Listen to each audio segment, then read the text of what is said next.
So this is American Gothic by Grant Wood. I am hoping that you can hear me and see me, and that I do not record this 7+ minute video and you can't hear me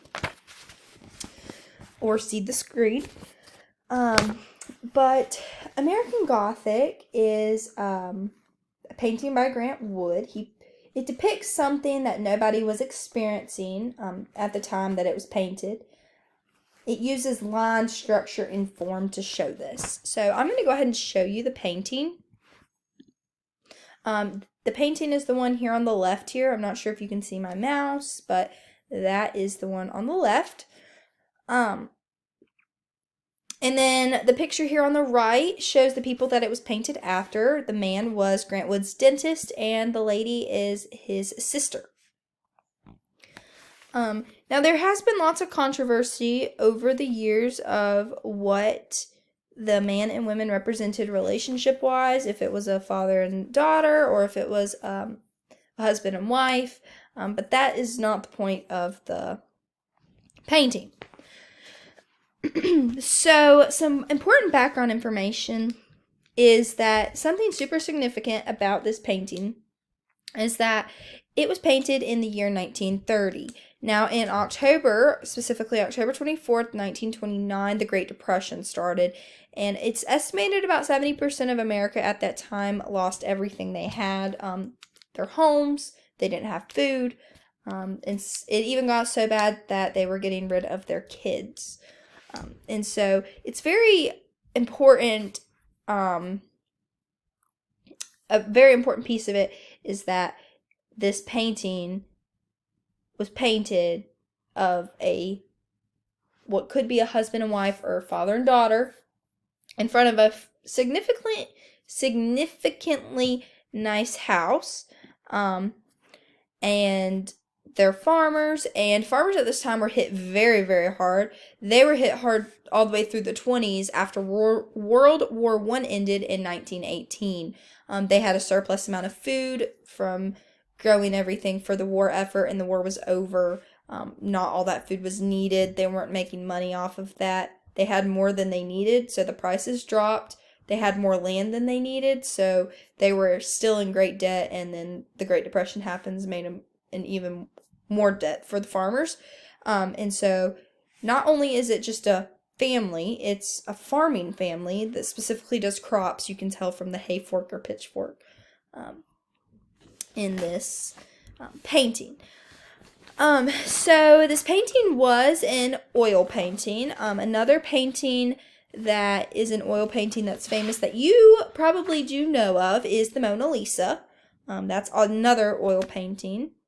So, and this painting was painted on beaver board, or is also known as fiberboard. When I researched it, and I realized, and I looked into closer what beaver board and fiberboard was, it's very similar to pressboard, or what I like to call cheap wood. A lot of furniture nowadays is cheap and made out of pressboard, but pressboard's a little bit different. It's mostly like wood chips and glue, not super fine wood. This pressboard can be made of very, very big pieces of wood chips, and beaver board typically is smaller chips, but it's the same concept of how it's created. This is representational art. It represents the typical American family at this time. You can tell husband and wife. They're modestly dressed. They're dressed conservatively. They're not showing anything. And during that time period, that was something that was very prominent. You never really saw people dressing the way they do nowadays. These people actually had real clothes on. So this art is 2D art. It's a painting. It's not a sculpture or anything like that. The background was interesting to me because the people look very, there's a lot of detail you can tell in the man's face. However, in the background, the trees do not look very realistic to me, and that was something that sparked my interest when I looked at it. Another thing is over in the top left, in case you can't see my mouse, it looks like a church steeple. And again, that is something that during this time period, if that was the case, that's not something that's unusual. Religion was very, very prominent in American lives during this time period. Not as much as today. And so if it is a church steeple, that's not something that's very unusual to be seen.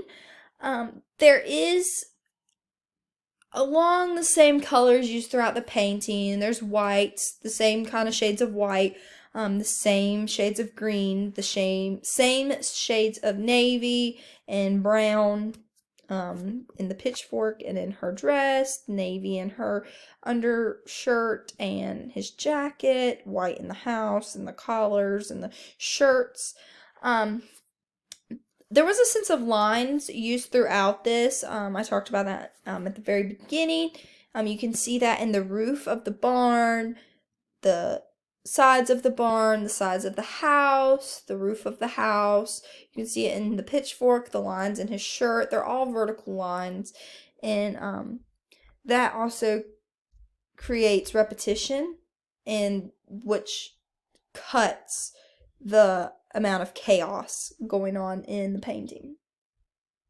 And it just makes the painting more unified. Also in this painting,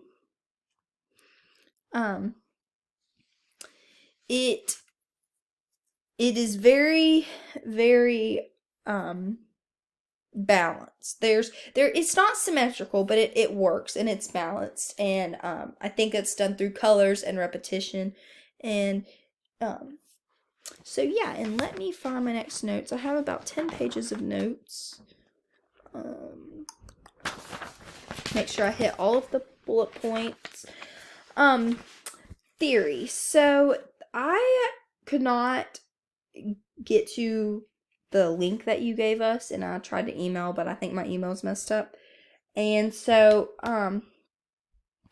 I just researched it on my own, and I found that I think the expressive theory is going to be the theory that works best for this painting, because the expressive theory, it's expressing how this is giving them something to look forward to, how their lives were so much different, and this gives them something to look forward to. And I thought that was really, really cool.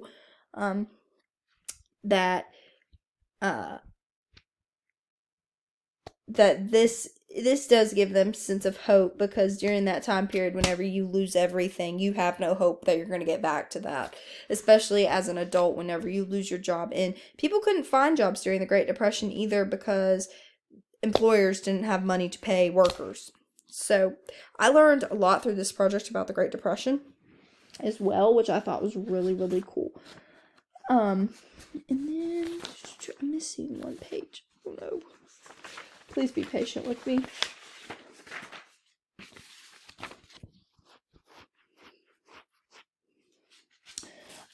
This is a painting that is left up to many interpretations. Some people used it as a way to, like I said, for hope for the future. And some people used it as just what they did have, what they could have, and what they don't have anymore. And so this piece of art it could still be left up to interpretation of today, of people, of what they wish we had, because life today is not like life was back then, and thank goodness. But the simplicity of it, it's not like that today, and that is how some people interpret it still today. But this is American Gothic, and it does depict something that nobody was experiencing, and it does that through the lines and the structure and the formality of it. And I did really enjoy this project. And enjoy learning about the Great Depression through it, and learning about how art related to things like that, and thinking about today, in our world today, how eventually the pandemic or a piece of somebody, an artist could have created something during the pandemic that just isn't famous yet, but that we can eventually relate back to. And I think that's really cool. So I did really enjoy this painting, this project and this painting, and I really hope our next project is something like this too, because I really enjoyed it.